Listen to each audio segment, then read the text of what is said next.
को लाभ भी देना है, सभी जगह प्रभावना भी हो, उद्देश्य अच्छा है, ऐसी परिस्थितियां बनती भी हैं। तो ऐसी परिस्थितियां बनने पर भी इस उद्देश्य की पूर्ति के लिए भी आचार्य ही बनाना जरूरी नहीं है। उसके लिए शास्त्रों में दूसरी व्यवस्था है। क्या व्यवस्था है? यदि ऐसा लगता है तो जितने आप ग्रुप और संघ बनाओ, उन ग्रुप का प्रमुख बना दो, उस ग्रुप का लीडर बना दो, उस ग्रुप का प्रमुख प्रधान हो जाएगा, और उसे सामान्य सी उपाधियां बालाचारी, एलाचारी, आचारी कल्प आदि की उपाधि दे करके उसकी व्यवस्था सुनिश्चित कर दो। ये उपाधि जो है, ये उपाधि आचार्य पद की नहीं है, ये उपाधि केवल उस संघ के लिए प्रमुख होने के नाते ये उपाधि है। लेकिन वह दूसरे संघों के लिए मुनि ही रहेगा। दूसरे संघ के साधु जब भी मिलेंगे, आएंगे जाएंगे, तो उसके साथ मुनि जैसा ही व्यवहार होगा। अपने उस ग्रुप के लिए वो एलाचारी, बालाचारी, आचार्य कल्प रहेगा, और आचार्य के लिए वह मुनि के समान शिष्य ही रहेगा। ये व्यवस्था शास्त्र की है, और ऐसा यदि कोई करे तो इसमें कोई आपत्ति नहीं। जितने ग्रुप बनाओ, उनके एक एक के लिए कोई भी अपना ऐसा संबोधन सौंप दो, ताकि उस ग्रुप में उसकी पहचान विशेष रहेगी, और बाकी दूसरे संघों के लिए वह मुनि ही रहेंगे, वह मुनि ही रहेगा। ऐसा न होने से यदि आचार्य ही बना दिए जाते हैं तो क्या व्यवस्था भंग होती है? व्यवस्था ये भंग होती है कि दूसरे संघों को तो वह आचार्य हो जाते हैं, और जब स्वयं अपने संघ में जाते हैं तो वो मुनियों के समान बैठते हैं। जब आप आचार्य बन गए हो तो अपने आचार्य महाराज के पास जाकर के भी बराबरी से आचार्य बन करके ही बैठो ना। तो जब आप आचार्य हो तो अपने आचार्य के पास भी आचार्य बन करके बैठो। ऐसा नहीं करेंगे, वहां जाके सामान्य रहेंगे तो फिर अपने संग में ऐसा और दूसरे के लिए आचार्य, ऐसे कैसे? फिर असुविधा क्या होती है? परंपरा से आए हुए पद में वर्तमान के दीक्षित मुनि को भी यदि आचार्य पद दे दिया तो चूंकि वो परंपरा का पद है और चिर दीक्षित कोई नहीं भी मिला, तुरंत भी दीक्षा दे के आचार्य पद दे दिया, तो परंपरा से आए हुए आचार्य पद में वह गरिमा, वह महिमा मान्य है कि भाई ठीक है, अभी का दीक्षित है लेकिन परंपरा से उसको पद मिला हुआ है। लेकिन दीक्षाओं के तुरंत बाद ही, दीक्षाओं के तुरंत बाद 2-5 साल, 2-4 साल, 2-4 साल और फिर अनेक को ऐसी व्यवस्थाओं से चिर दीक्षित साधुओं को भी चर्या और समाचार करने में बाधा आने लगती है। क्यों? क्योंकि उन्होंने शास्त्र भी पढ़े हैं, संघ के अनुशासन में भी हैं। फिर क्या मतलब है? अब तो जीवंतता में एक आचार्य के शिष्य आचार्य नहीं है, बल्कि 3-4 पीढ़ियों के आचार्य एक साथ हैं। 3-4 पीढ़ियों के, उनके शिष्य आचार्य, फिर उनके शिष्य भी आचार्य, फिर उनके शिष्य भी तैयार हैं आचार्य बनने के लिए। अरे भाई, ये क्या मामला है? एक ही साथ 3-4 पीढ़ियों तक आचार्य पद, इससे आचार्य पद की गरिमा नहीं रहेगी। और ऐसे समयों में चिर दीक्षित साधुओं के लिए संघ के व्यवस्थाओं और शास्त्र की मर्यादाओं में बंधे रहने वाले साधुओं के लिए समाचार आने जाने, उठने बैठने में, विहार आदि के समय असुविधाएं महसूस होने लगती हैं कि करें तो क्या करें। उन्हें आचार्य मान करके पूरा आचार्य का बहुमान दिया जाए तो परंपरा शास्त्र में ऐसी है ही नहीं। और यदि उन्हें ऐसा समझते हुए कि ये आचार्य हैं, आचार्य बने हुए हैं, और हम बराबर उनका ना करें तो उन्हें भी लगेगा कि मुनि है और इन्होंने बराबर नहीं किया, और समाज को लगेगा और ये कैसे महाराज हैं, ये तो कुछ कर ही नहीं रहे, क्योंकि समाज को तो कुछ भी ज्ञान नहीं है, समाज को इतना स्वाध्याय भी नहीं है। अरे आचार्य तो आचार्य, कोई अरहंत लिख करके भी आ जाए तो वो अरहंत परमेष्टि के नाम पर पूजा कर देंगे, हमें क्या लेना देना, वो महाराज जाने, वो तो जो है हमने कर दिया। तो जिनको इतना भी ज्ञान नहीं है वो कुछ भी नहीं कर सकते हैं, और उनके द्वारा किए जाने वाले कार्य का उनको कुछ फल भी नहीं मिलना, क्योंकि उनको ज्ञान ही कुछ नहीं है। अज्ञानता में कुछ भी करते रहो, नहीं। जिसकी जो योग्यता है उसे बहुमान सम्मान मिलना ही चाहिए, लेकिन कहीं पर कोई अमर्यादित कार्य ना हो जाए, इस बात का भी ध्यान रखना चाहिए। सन 1981 में महामस्तकाभिषेक हुआ था गोमटेश बाहुबली का। आचार्य देशभूषण महाराज जी की उपस्थिति थी, और एलाचार्य विद्यानंद जी महाराज जी का मार्गदर्शन वहां पर था। मंच बहुत बड़ा बना था, बहुत आचार्य, बहुत मुनि, बहुत उपाध्याय सभी पहुंच रहे थे। अब बैठने उठने को लेकर के क्रम बन नहीं पा रहा था। आचार्य ऐसा करेंगे, वैसा करेंगे, बैठेंगे, और जो सामान्यतः अपनी साधना में लगे रहने वाले मुनि, तो अब वो तो कोई रीझबूझ ही नहीं उनकी। विद्यानंद जी महाराज जी के पास खबर पहुंची, देशभूषण आचार्य महाराज के पास खबर पहुंची, अरे ये मामला तो बिगड़ेगा, क्या करें। कोई कह रहे हम आचार्य, कोई कह रहे हम आचार्य, 2-2, 4-4 साल के दीक्षित आचार्य और 20-20, 25-25 साल पुराने मुनि, मामला क्या है, क्या करना चाहिए, कैसे व्यवस्था बनाना चाहिए। तो मीटिंग हुई, चर्चा हुई, और एक निर्देश जारी कर दिया गया। सत्य घटना है सन 1981 की। निर्देश जारी कर दिया, समाज में रह करके किसी को कोई भी पद मिले हो वो जाने, समाज जाने, लेकिन यहां तो बैठने के क्रम में जिसका दीक्षा का जो क्रम है उसी हिसाब से सब बैठेंगे। जो दीक्षा का क्रम है सीनियरिटी के हिसाब से यहां पर बैठेंगे, और बाकी जो पद जिसके हैं वो समाज में देखो। इतना बढ़िया समाधान दिया गया, सब फिर उसी हिसाब से पूरी व्यवस्था बनी होती है। अभी 2006 के महामस्तकाभिषेक में गोमटेश्वर बाहुबली के यहाँ पर पुनः ऐसी चर्चा आ गई कि कोई आचार्य महाराज और अपने शिष्यों को आचार्य पद प्रदान करने वाले हैं। चारुकीर्ति भट्टारक जी ने विनम्रता पूर्वक हाथ जोड़ करके क्षमा याचना करते हुए कहा, महाराज यहाँ पर आप दीक्षाएं देना चाहो तो दे दो, क्षुल्लक एलक मुनि दीक्षाएं, लेकिन ये गोमटेश्वर बाहुबली का इतना बड़ा मंच आचार्य पद जैसी ये व्यवस्था के लिए नहीं है। सत्य घटना।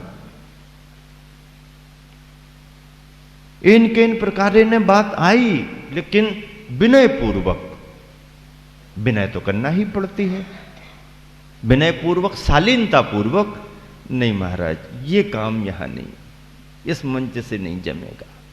अब दीक्षाएं दे दो जितनी भी देना हो, लेकिन अपने शिष्यों को और इतनी सारी संख्या में आचार्य पद दें, ये व्यवस्था यहां नहीं। पद छोड़ रहे हो तो बात अलग है, बिना पद छोड़े दे रहे हो नहीं हुआ।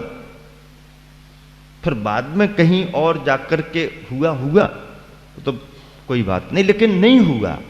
तो कहने का मतलब यह है कि जागरूकता बहुत मायना रखती है, मर्यादाएं इसी से पलती हैं।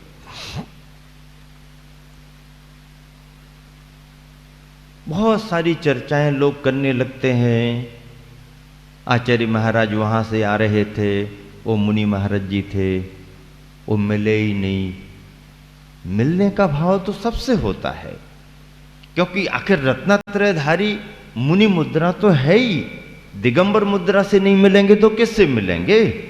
दिगंबर मुद्रा से मिलने का भाव तो मन में होता ही, प्रसन्नता होती है। लेकिन संकोच कहां होने लगता है कि अभी अभी अके दीक्षित, प्रौढ़ता भी नहीं है और कोई ऐसा बहुत बड़ा समाज में रह के अनुभव भी नहीं लिया है और आचार्य बन गए। अब आचार्य के पद के साथ आ रहे हैं, अब हम क्या करें? समाज तो ये देखना चाहेगी कि ये मुनि महाराज, वो आचार्य महाराज, इनको ऐसा करना चाहिए और उनको वैसा करना चाहिए। समाज तो अज्ञानी है, उसको क्या ज्ञान है? और जो ज्ञान रखते हैं उनकी कौन सुन रहा है? कौन सुन रहा उनकी? और जरा ज्ञान की बात बता देंगे तो कहेंगे तो पता नहीं कहां कहा गया, ये तो अपना ज्ञान बघाड़ता रहता है, समझता ही नहीं है। तो नहीं, उसमें असुविधा हो जाती है। इसलिए फिर क्या रास्ता निकालते? भैया दूर से ही नमोस्तु, और वो तो मिले नहीं, मिले नहीं, मिलने की भावना तो बहुत होती है, पर नहीं मिल पाना अपनी मजबूरी, अपना बचाव होता है। एक आचार्य महाराज ने मेरे को समाचार भेजा, मैं मिलना चाहता हूं, और वो जानते थे कि ये टाल देंगे, इसलिए उन्होंने कुछ प्रतिनिधियों को भेजा हमारे पास। बहुत दिन से भाव है, आपसे मिलना चाहते हैं। तो तब मैंने सोचा कि भावना सामने से प्रकट की है तो ठीक है। और उन्होंने यहां तक भी समाचार भेज दिया कि महाराज जी को कह देना आप किसी तरह का संकोच और विकल्प ना करें, बस हमारे केवल मिलने के भाव हैं।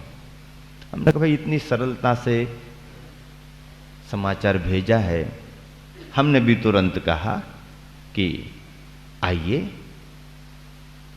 और अपन मिलेंगे, क्या बात हो गई? दिगंबर मुनि दिगंबर मुद्रा से मिलने में कोई बाधा थोड़ी होती है। अब उन्होंने सब पूर्वा पर विचार कर लिया होगा, तभी तो उन्होंने समाचार भेजा कि ये क्या करेंगे, क्या नहीं करेंगे, कितना करेंगे, कितना नहीं करेंगे। ये पहले से उन्होंने विचार किया होगा, तभी तो खबर भेजी। ठीक है, कोई बात नहीं। अपन ने भी समाज को कहा ठीक है महाराज जी आ रहे हैं, सभी लोग लेने जाओ। आ गए, व्यवस्था बना दी गई बैठने की, आ गए सभी, हो गया, मंदिर की वंदना हो गई, बैठने की व्यवस्था हो गई। अब ये मान के चलो कि वो तो ठीक उनके गुरु जब दीक्षित हुए हैं तब से हमारी दीक्षा है, उनके गुरु की दीक्षा के समय से, बल्कि कुछ समय पहले से दीक्षा है। अब क्या हो, कैसा करें? कोई बात नहीं, अपन को तो सम्मान देना, रत्नत्रयधारी। बैठने की व्यवस्था हो गई। अब बैठने की व्यवस्था में बराबरी से पाटे लगे तो देख करके उनके मन में विकल्प आ गया और उन्होंने उसी समय संकेत करके एक पाटा और बड़ा लगवा लिया। कोई बात नहीं,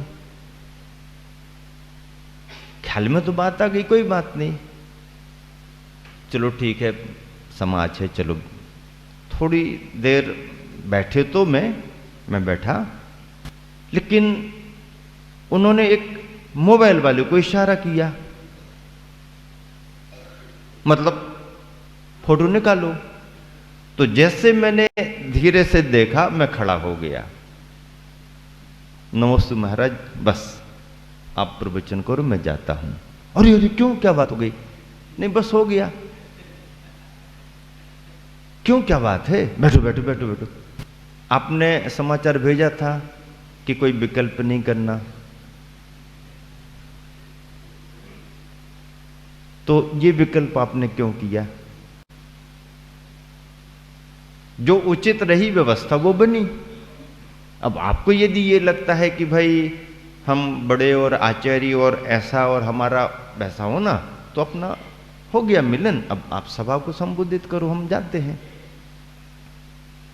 उनको लगा कि हाँ ये तो हमारी तरफ से ही हो गया है, तो अच्छा। और मेरे मन में कुछ नहीं था, मैं समय हमारा हो ही रहा था, तो मैं निकल भी रहा था, पर हाथी पकड़ लिया। तो हमने कहा रुको रुको रुको तो रुको तो। हमने कहा देखो अब आप ही ने तो फिर उसको इशारा करके तुम फोटो निकलवा रहे, ये भी कह दिया। इसकी जरूरत क्या है, इसकी जरूरत क्या है? तुम किसको प्रूफ दिखाना चाहते हो? इसकी जरूरत क्या है? कोई निकाले निकाले, तुम क्यों कर रहे? बात ख्याल में आ गई तो तुरंत उन्होंने बहुत रिक्वेस्ट करके नहीं रुको रुको रुको, बैठ गए। ऐसे नहीं बैठेंगे, बोले नहीं नहीं एक चौकी और लगाते, एक और लगाते। हमने कही अब मैं नहीं लगवाऊंगा, लगवाना तो आप लगवाओ, नहीं तो मैं तो बस ऐसा, जाओ जल्दी बैठे। देखो जितना है उतना तो देने को कोई भी तैयार है, पर आप ये अपेक्षा रख करके आओ कि मैं ऐसा और वैसा और मैं आचार्य, तो मैं आचार्य यदि आपके मन में आ रहा है तो फिर शास्त्रों को हम भी पढ़ते हैं, शास्त्रों को हम भी समझते हैं। निर्ग्रंथ मुद्रा में तो उन आचार्य से दीक्षित उनके शिष्य को हम अपने बाजू में बिठालने का भाव रखते हैं, हम अपने बाजू में बिठालने का भाव रखते हैं।